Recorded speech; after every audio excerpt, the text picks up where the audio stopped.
to Nerdy Optimism where everyone has a story, with Dr. Q. and Dr. J.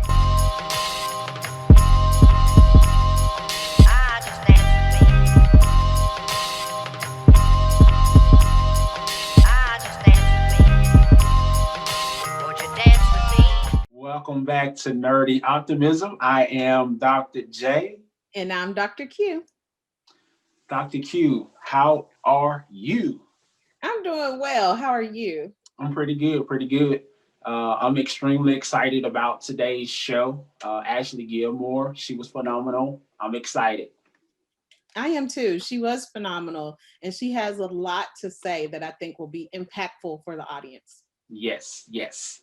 So before we get to the nerdy stats and nerdy reflection, as always, I look at the messages that we get. Someone was curious as to, I don't know if they was asking if we listen to music. I don't think that was a question, or concerts, etc. So it got me to thinking, what's your favorite concert you've ever been to? Oh, that's a good question. That's a I, really I, I know I know you're a Michael fan, so I didn't know if you've ever been to a Michael Jackson concert, no, but I no. did. Okay. I was gonna go to the concert in London that he was preparing for when he passed away. So I was in talks with some friends, and we were going to buy tickets and go to that concert, but it didn't happen. It's one of the biggest regrets of my life. Okay. So, okay, so favorite concert, I have to give you two. So I because I think it's funny. So the first one is the first concert that I ever went to, and that was Milli Vanilli. Okay. So Okay. Blame It on the Rain, I was singing it at the top of my lungs, only to find out that they were a fraud like a year later. So it was really sad, but I mean, it was a good concert. So my favorite concert, and you brought up my love for Michael, but I also have a great love for this person, and this is the only person that actually comes close to Michael in my book, and that is Hmm. one and only Prince. Oh my goodness, it was such a great concert. Thompson Bowling Arena, there in Knoxville, Tennessee. He put on such a beautiful show. And as the concert was closing out, the musicians walked off the stage, he went off the stage, and everybody was sitting there. And we were like, wait a minute, like, he didn't sing Purple Rain. Like, no Purple Rain. What's going on? So we were just sitting around, everybody's looking a little confused, but still in awe because it was just such a great concert. So we're just standing there. And then all of a sudden, his keyboardist walks up and gets on the keyboard and starts playing this melody, but it doesn't sound like Purple Rain. And out from the floor of the stage comes Prince in this purple jumpsuit with the white collar, with his purple cymbal guitar, and he comes out and he starts singing Purple Rain. It was bananas. Like, everyone went nuts. We were Yes. screaming. The ticker tape is coming out the ceiling. We're swaying like side to side. And I kid you not, Dr. J, he sung Purple Rain for Hmm. 30 minutes. Yes. 30 minutes, and I loved every second of it. It was so beautiful. So I mean, nothing will ever compare to that concert for me. I'm vibing in my head right now. Yeah, I'm feeling it. Thank you. Um, I'm not going to share my favorite concert today, but ironically, I got a text message from a good friend of mine. And the person that I would say was my favorite concert, he out of the blue just asked me about that artist. So I'm looking around like, dude, are you able to see what's going on here? We're talking about concerts, and he just out of the blue mentioned this artist. Wow. Maybe next time I will share my favorite concert ever. I'll make sure to follow up because I want to hear. Yes. So as we progress on, and since I can't find out your favorite concert right now, at least I can know your nerdy reflection. Those are always entertaining for me. So That- please don't keep us in suspense. nerdy reflection after going back and listening to Ashley Gilmore. All right. Um, I was set to move to Indianapolis. I was moving from Nashville to Indianapolis. Uh, a friend of mine let me know that there was another guy who was moving to Indianapolis that went to UT with us. I didn't know him per se, but I knew of him. So I emailed him and left him my number. The day that I moved to Indianapolis, um, he called me and just out of the blue called me and was like, "Hey, I'm Eddie. What's going on? Yada yada yada." I was like, "You know what, man? I have a lot going on. Let me hit you back." He goes, "Hey, where are you at?" I told him where I was at. Lo and behold, we were in the same apartment complex. Oh, wow. He comes over and helped me move my stuff in that day. And he had on flip flops. He might have been sipping on something, but nevertheless, he was helping me move. And he was the grade A in my book. You with me? I'm with you. So years later, boy meets girl. He meets a girl by the name of Rhonda. Uh, they decide to get married. They have a wedding, and myself and my wife, Shanta, are invited to their wedding. You with me? I am. So at the wedding, we are placed at a table with Ashley Gilmore and her husband, Jeremy Gilmore. We didn't know the other people at the table, but they were a couple that were at the table. Okay. I didn't have an actual conversation with Ashley throughout the evening. I mean, we spoke and things of that nature, but I had a conversation with Jeremy, her husband, and I distinctly remember him saying, "Hey, even the meeting, even the conversation that we're having right here at this reception has been ordained." He was saying that us meeting had purpose. Wow. Us having a conversation was ultimately a part of a different puzzle. It was going to solve something. And I thought about it and I was like, man, this dude, what is he talking about? You know, but fast forward 20 years later, I couldn't help but to think in my nerdy reflection that us meeting at that moment gave us that opportunity to have Ashley on a podcast to tell her story. Wow. Ashley's story is going to be heard by somebody, and that person is going to reach out to Ashley and actually get help for that, for whatever they're going through at this particular time. I know it. I know it. And so for that, that's my nerdy reflection for the day. And I can't help but to hear about that breakthrough for that person who's going to hear Ashley's story. So please let us know when you hear Ashley's story and you contact her and she starts to help you. Let us know how everything goes. Wow. I love that. I love that nerdy reflection. I love hearing about how you met Ashley. Uh, Man, that's beautiful. And yeah, I want to hear how this thing comes full circle too. I Beautiful. I know it will. I know it will. So, Dr. Q, can you give us a little nerdy stat for our listeners? Oh, why certainly. Okay. To give a nerdy stat. So Ashley's story is very complex and she talks about a lot of different things. But one of the things that she hits on that struck a chord with me is acquiring an illness and the effects that that can have on you mentally and how you can actually cope with that. So acquiring an illness is not something that's uncommon within your life course. So 13% of Americans age 45 to 64 have some form of heart disease, and 9.4% have been diagnosed with cancer, according to the CDC. And as we age, these numbers, these statistics grow. So a greater percentage of people will have some type of illness. Now, acquiring an illness can cause emotional distress. It can cause you to be in denial and experience fear. Gotcha. Um, so does the research tell us ways that we can cope with some of these things? It does, but I do want to preface this with make sure that you go seek professional help if you are diagnosed with an illness, especially a terminal illness.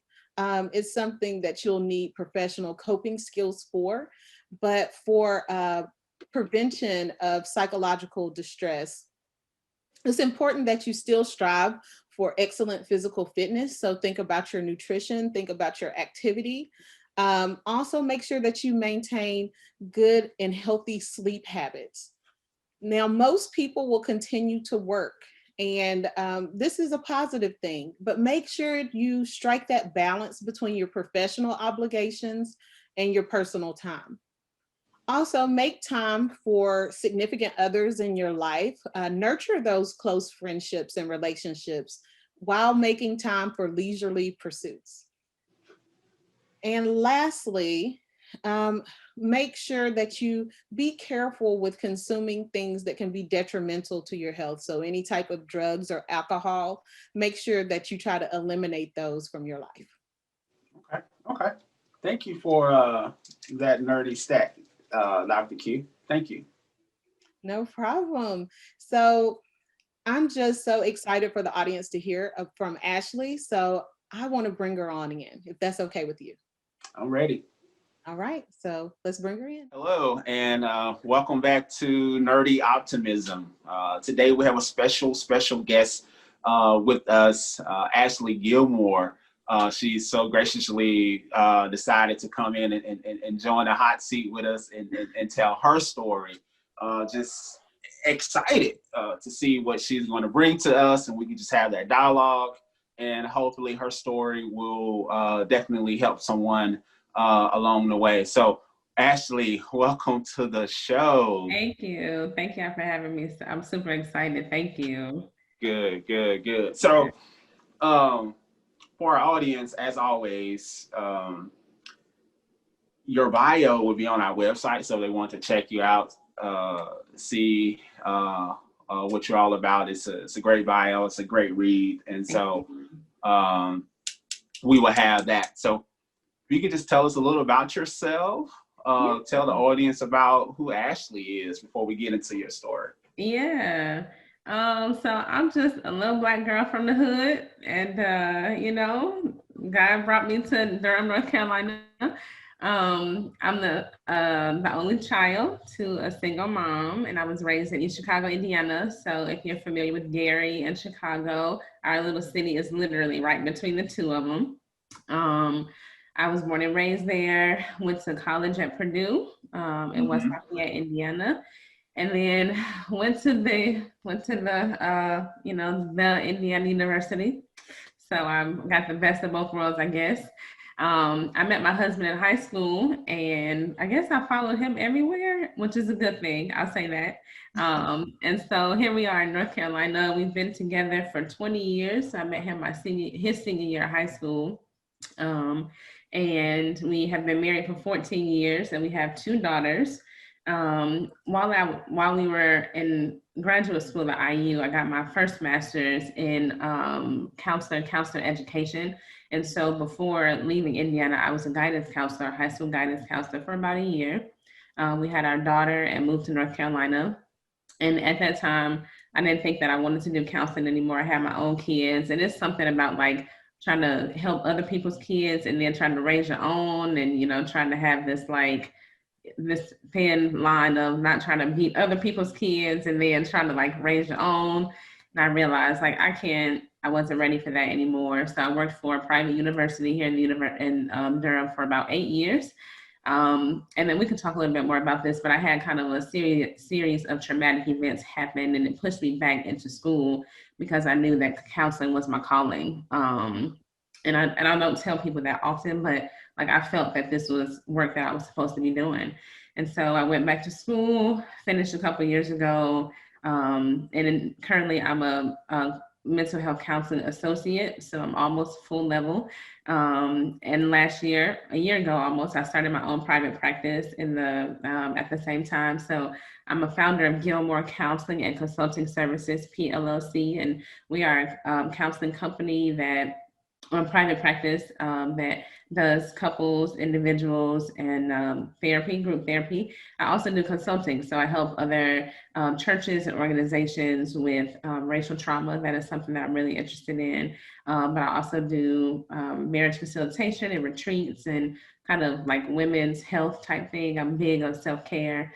I'm a mom. We have an 11-year-old and a 7-year-old, and they keep me on my toes. And we were doing this virtual learning thing, and y'all, I'm glad they're still alive. Let's just say I'm glad. I'm glad they're still alive. One of them wasn't gonna make it out alive. So yeah, so that's who I am. So I love the work that I do. It is hard in a pandemic. It really is, but I feel like it is rewarding work, and I'm able to sleep peacefully at night. That's really important to me. So That's awesome. yeah, thank you. Awesome bio, so impressive, and Yeah, really blessed that you're out here doing counseling work and helping in the mental health field. That's just so awesome. thank you. In your bio, you mentioned a little bit about some trauma that you faced, and you said you would share that with us later. And I would guess this would be the time. So we just want to open up the floor to you for you to tell us your story or a piece of your story. Yeah, thank you. So in 2012, my husband and I discovered that we were pregnant with our youngest daughter, and we were really excited. We hadn't, again, we had not planned it. Well, not again, but we hadn't planned to have our second daughter. We were just like, I guess we're ready for children or another one. So, we tried, and here she was. But I wasn't feeling too hot around Thanksgiving. Something didn't feel right. I didn't know what it was. And so throughout the pregnancy, I didn't gain any weight. I think I gained maybe 6 pounds the whole pregnancy. I wasn't hungry. At one point, my doctor told me when I left the appointment, like, I need you to go eat a Big Mac. Like, I need you to gain something. And so around Thanksgiving, I just wasn't feeling well. I didn't know what it was. And it was Thanksgiving, and then on December 2nd, like a week later, my grandmother died. And I mentioned that I was raised in a single family home. My mother has a visual impairment, and so she has not been able to see for almost 40 years. And so my grandmother was my legal guardian, which means that she raised me, and my mother and I are close. So my grandmother, she was, grandparents are something special. And she died that Sunday morning while I was at church. She had Alzheimer's for probably 4 years, and it progressed pretty rapidly. So imagine being 40 weeks pregnant and your caretaker dies. So I had to get special permission to travel home on a plane, 40 weeks pregnant. And the day that I was supposed to deliver our daughter, I had to have a C-section. The day that we were supposed to deliver her, I was walking through Raleigh-Durham Airport to fly to Chicago. So there are these bittersweet kind of like, I'm supposed to be having a baby today, but I need to bury my grandmother. Like, this is, all the while I'm still not feeling well. So I'm not realizing that something deep is happening within me and carrying a child, and I'm not aware of these feelings. I don't do grief well. And so when people die, it's like, oh, that's sad. When we eat it for dinner, I'm gonna be honest about that. But when somebody close to you dies and you don't already know how to handle grief, it becomes even harder. So we fly to Chicago, we get to my mom's house, and my grandmother died in my mom's arms. So that's the whole thing. And my family gets together. We have a small family. So I'm the only child. My mom has 2 other siblings, and each of them only have 1 or 2 children. So my grandmother really only had an immediate family of 8 of us, but we have a big extended family. And so my mother, my mother, my aunt, and myself went to the funeral arrangements. Again, I'm 40 weeks pregnant, taking care of funeral arrangements. And we bury my grandmother. We go to a funeral. I'm pregnant. We do the whole family thing. And I'm like, oh, this is life, I guess, and people are like, what are you doing? How are you traveling?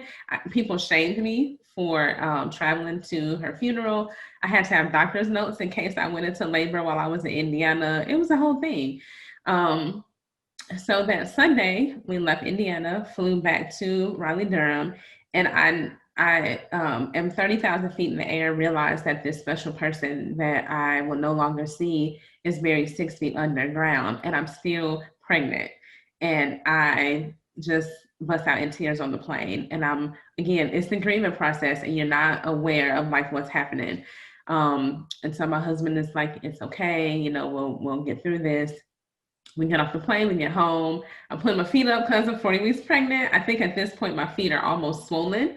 And also, let me tell you, it's December in Indiana, and so it was snow on the ground, and I think it might have been 30 degrees. I don't even think I had a coat. Like I had to go buy a coat because I'm in Durham and I'm pregnant. So like I'm walking around in sweaters, you know, again, like this difference of like temperature, all of these things are happening.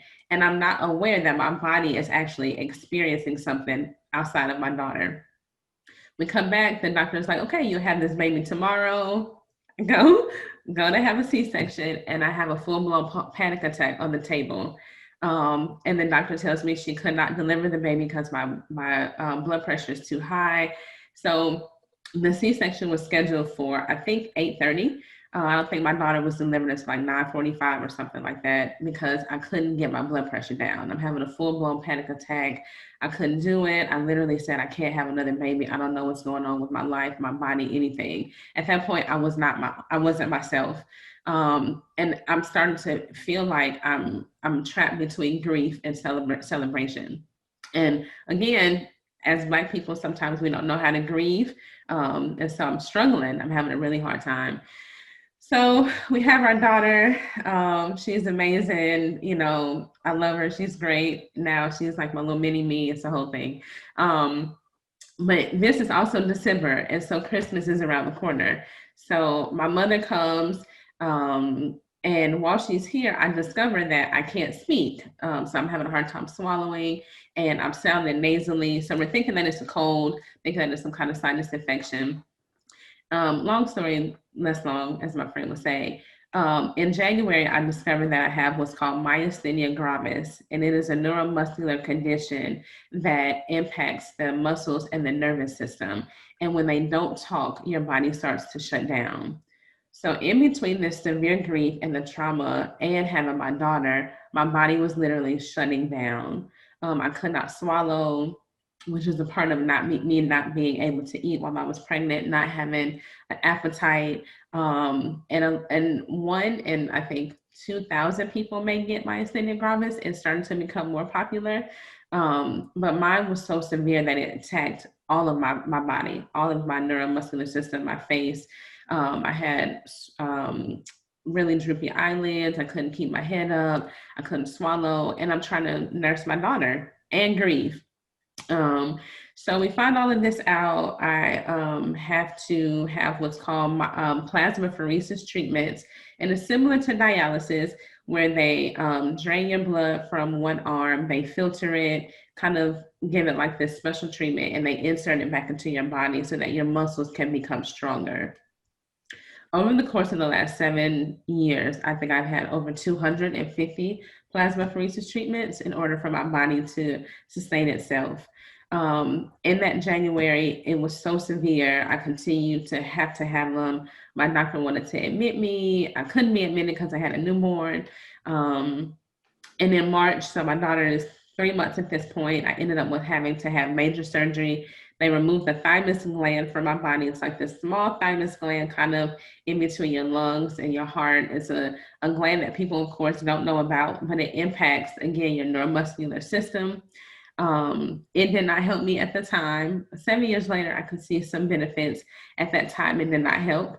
And so I'm still trying to figure out a treatment, nurse my daughter, grieve. My husband is in school. He's in his last year of school at Duke, and we have a 4-year-old. So all these things are happening to me at the same time. And I'm out of work. And so, you know, it's just the whole thing. At that time, also, I started experiencing some racism at my place of employment because I was not back at work and I was the only Black woman at that time. And so there are all these other factors that are surrounding my grief and my well-being, my family, all of these. And 9 months later, my doctor was like, listen, we got to try a new treatment plan. These aren't working. She put me on a steroid. I had lost about maybe 30, 40 pounds, even after having my daughter. And, you know, Black people were like, oh, you lost weight, you look sick. And I'm like, no, I'm healthy, I eat right. And looking back, I look sick.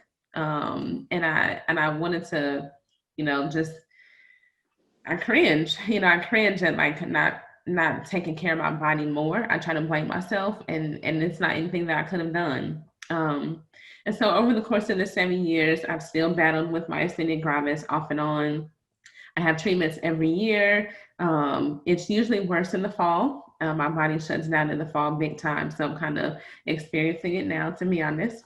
A couple of years ago, my knee went out. I was trying to run, and I was at a wedding with a friend. My knee kind of dislocated while I was there. It was swollen for a couple months. Ironically, last year, though, I ran a half marathon with my husband. And so even in that, and so after having this traumatic events, I said I needed to go back to school, because at that point I was hurting. And I didn't know what to do. I'm that strong friend, like nothing impacts me, everything is good. And I ended up having to go to therapy. And I had a Black woman therapist, and she changed my life. And I told her in the session, I'm gonna do what you do. I'm gonna help Black women the way that you help me. And even though I'm still having treatments, I'm on a steroid. I take a steroid every day to keep my body going. I'm still running. My husband and I run every day. I work out to keep myself active. It's really important to me that I tell my story, because like our bodies are really sacred, and I think we take advantage of them sometimes. And I don't think we care about them enough. And so grief and trying to celebrate a baby, and then all these things happening. I won't even talk about the racism that I experienced. That's a whole nother podcast. But just the grief of the trauma of grief and celebration at the same time, and what those two simultaneously can do to your body is a big deal. It's a really, really big deal. We talk about anxiety and depression, but we don't talk about grief, and we don't talk about the ways that our bodies experience grief simultaneously. And so, yeah, that was a really big, really, really big part of my life that I am grateful for. I'm sad about. I love my grandmother to death still. She's a part of me every day. And she told me a long time ago, you need to sit down. You move too fast. You need to sit down. That's why your shirt is so important to me, because I keep a full schedule, and still in the back of my mind, I'm like, my granny, she's mad at me. She is mad at me. And one day I'll learn. Maybe today may be the day. But it's really important that I take care of my body. And so I'm really big on self-care. I love a good nap. I love a good nap. And I tell people that all the time, take care of yourselves. And I don't always ascribe to it, but I think it's really important that I say that, like, our bodies are our temples, and we have to take care of them. In whatever way we feel is necessary, it's really, really important. And so that year of trauma for me really impacted how I see my life now, what I do, the work that I do, how I navigate my children and my husband, and, you know, kind of the quiet time that we have. But also, you know, how my grandmother always told me to sit down, you're moving too fast. And my pastor reminds me of that, like, what would your grandma say? And so in the back of my mind, I have to remember that more often. So that was a really long way to get around my story, but yeah. Well, your story really hits home. It's so timely. For me, I just lost my grandfather last week. So your story is timely for me, and the grief and how to process that. It is hard. It's really, really hard. And keeping a full schedule, and grandparents reminding you that, you know, even God didn't make the world in a day. My grandfather would always say that. Grandparents be knowing. They do. So wise. So thank you so much for sharing that story. It really is so timely for me. And it's always wonderful when, even as the host, I can glean something from a story that is told. Thank you so much for sharing. Yeah. Absolutely. What an amazing story. So I do have a question, Ashley. You know, you talked about the grief, the anxiety. Mm-hmm. Can you tell us about the guilt? How much of that guilt played a part in what was going on during that time? Great question. So I kept telling myself, I need to call my grandmother. I need to call my grandmother. On Thanksgiving, I talked to her and I needed to call her. The day before she died, I kept saying, I need to call my granny. I need to call my granny. And I was so tired because I was 40 weeks pregnant. I didn't talk to anybody. And I went to church because it was the last time that I was going to be at church. And I got the call while we were in church that she died. And so I walked out and I'm mad at myself because I didn't call her when I said I was. And so that took a big toll on me because even though she was 80, I think she was 86 maybe, she lived a full life. She didn't know who I was, but still in my mind, like I should have called her one last time. That would have given me some peace.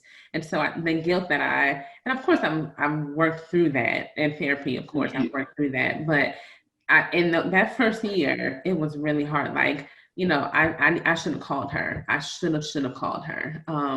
Ironically, my father-in-law died this February, right before the pandemic hit and we went home. And I talked to him in December and it wasn't a full conversation. And even then when he died, I said, I should have called him more. I should have called him more. And so I think it's always the guilt of I should have called that when people die that I struggle with. Like I shouldn't have sent that text. I shouldn't have emailed. I shouldn't have Facebooked them. So I think I felt that for a while after, especially during the Christmas season. The first Christmas without her, I really felt the guilt of like, I should have called her. And Thanksgiving was one of her favorite holidays. And so I knew talking to her on Thanksgiving was a deal, but like, I should have called her on December 1st. Like if I could rewind it, I would have called her that day. Yeah. I have one more, Dr. Q. So for me, a lot of times I think of the parallel spectrum between the mental transformation and the physical transformation. Mm-hmm. And so I was wondering if you could speak on, I know the time frame was 2012 when you were 40 weeks. Mm-hmm. Yep. And so how did the body transformation, when did they kind of meet? When did it start? So like in 2012, it kind of, you were there, mental and physical, you weren't where you wanted to be, right? Yep. And so, of course, you would say it's always an ongoing process, even in 2020. But mm-hmm. when did it get to that point to where you were like, I'm concentrating not only on the mental, but also on the physical? Yeah. So after experiencing the plasmapheresis treatments and the way that beat up my body, it took both a physical and mental toll on me. I would leave treatment more tired than when I came in. So imagine, it's not chemo and I don't want to compare that, but imagine your body being zapped for 2 hours twice a week. That's draining. It was really draining. So for the first year, I think I needed to focus on like trying to figure this thing out. I was feeling insecure and like I couldn't grasp what was happening. And I went to my therapist. She was like, it's your body. It's like you're experiencing something. Be okay with that. Like I had to give myself permission, especially as a Black woman, to feel things. And so the grief I was struggling with, I couldn't name it. This being angry with having this disorder, I couldn't name it. I just was mad. I was just mad as hell, and I didn't know why. But I was grieving and struggling with my own physical body, and I couldn't put the two together. And so once I got through, gave myself permission to grieve my grandmother and grieve my body no longer being what it was before my daughter was born, because now I have 2 children and this condition, and my grandmother's no longer here. I had to give myself permission. Once I gave myself permission to be free and to grieve these losses and to accept these new things, I was able to become more aligned with who I was. And so I would say probably 2014, 2015. So maybe 3 years after all of this happened, that I was probably able to say like, I'm in a better place with this. Because then I was able to forgive myself. I was in school. And so I was working through this process of like, I'm a human being. I struggle. I lost somebody and gained somebody, and I lost who I used to be. And so once I gave myself permission to be free in those things, they were both able to realign. So maybe 2014, this happened 2020. Yeah, I would say probably 2015 was the year that I started to feel much, much better. And then of course, stronger in myself as a person, mentally, physically, emotionally, spiritually, probably 2017, 2018. So it wasn't probably until the last 2 to 3 years that I felt much more confident and stronger as a person than I had in those last 3 to 4 years. But I had to give myself permission to grieve and to accept and move on, not move on, but kind of walk gingerly through these things. And I think I try to tell my clients that like I can't control everything, and I had to let that go. You know, I want to control how I'm grieving. So I only cry at home. I only cry when my grandmother died and I was having my daughter. I only cried in the shower, so my husband or my children couldn't see me cry. I only cried in the shower. So if I had to take a shower at 2:00 in the morning to cry, that was the only time I cried. And then eventually I had to be authentic with myself that like, this grief is hard. And I've lost people before, but not to this magnitude. And so I have to be okay with that. I lost somebody and my body is no longer the same. So imagine your body not being able to do the same things. I never ran before. So the fact that my body can now run a half marathon is a blessing. But like, I could stay up all night.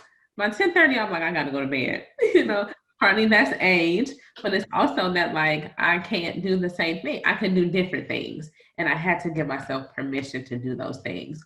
So I would say probably about 2016, between 2015 and 2017, I felt better and stronger and more aligned.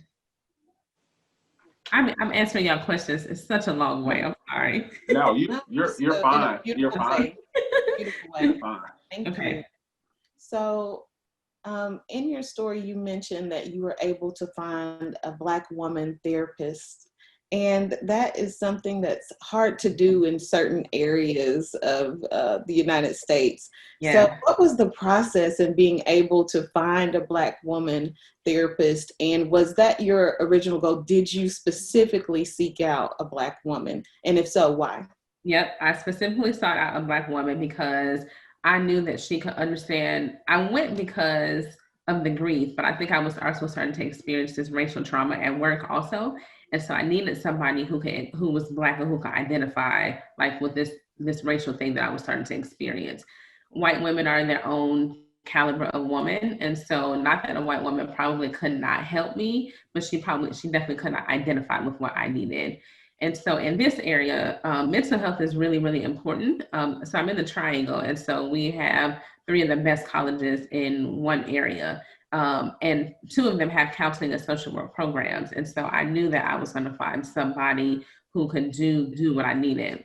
My husband also was a student at one of the schools. And so he went to seminary. And so they had trained clinicians who had also been in ministry. And so my psychologist was actually a minister at another church who has her own practice. And so since then, she's opened another practice or added to her practice. But I knew specifically I wanted someone who could help me identify, or who could identify as a Black woman, but who could also help me understand the spiritual context from which I was coming. Because I was mad at God. I was mad.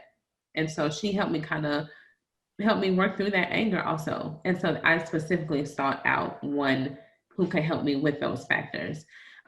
Since then though, in the last 7 years, of course, mental health has like increased significantly. And so there are plenty of websites, and I can connect you to a lot of them, that have Black therapists in a lot of areas. I'm in a group actually on Facebook, and there are about 6,000 of us across the country. So we're out there. We are out there. Awesome. Yeah. I was looking at one of the books that you're currently reading. Yeah. And I know this particular segment we're kind of talking about grief and telling your own story, but I would be remiss if I didn't just kind of tip on the racial injustice or the racial trauma that you experience in your neck of the woods, if you will. And just looking at the book, especially the Black kids right? Could you tell our audience just a tad bit about the Black Kids and why you wanted to dive into that literary piece? Yeah, so I haven't finished reading it yet. I hadn't done book discussion, so I had to kind of veer from it. It's back on my to-do list for October. But when I first started it, it spoke to me because it talks about a this Black and white girl who were friends, and then the white girl said something and they stopped talking. And I remember at my place of employment, the white women that I worked with would say things and I would just kind of side eye them.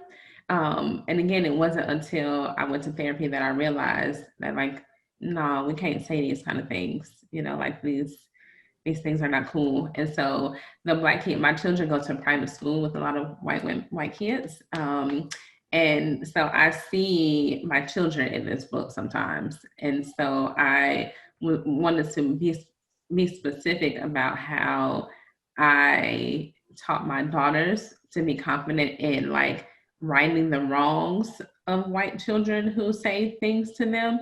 And this book stuck out to me for that reason, because the Black girl becomes a heroine and how she navigates, like, we're not gonna say that. I don't need to be necessarily hanging with you. I can care about you, but I don't have to hang with you because you don't respect me as a Black person. And so how we train our daughters to be firm in their voice against, racism was really important to me.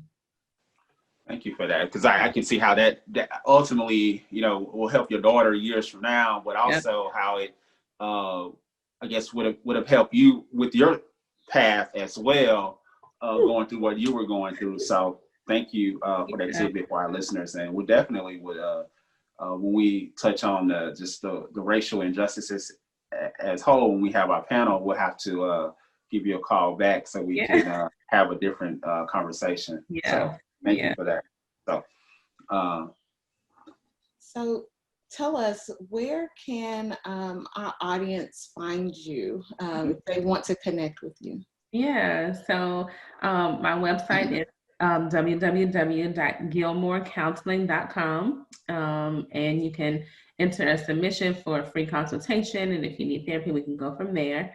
I'm on Instagram at Get Real with Ash G, and then you can like my Facebook page. I love Facebook likes, so if you like my Facebook page, Gilmore Counseling and Consulting Services PLLC. Yeah. Definitely go and like her page. Go check it out. I think we like to see the transformation process. What's the old the saying? You don't look like what you've been through. and I think that people will get a better sense of what Ashley has where she's going and where she is now.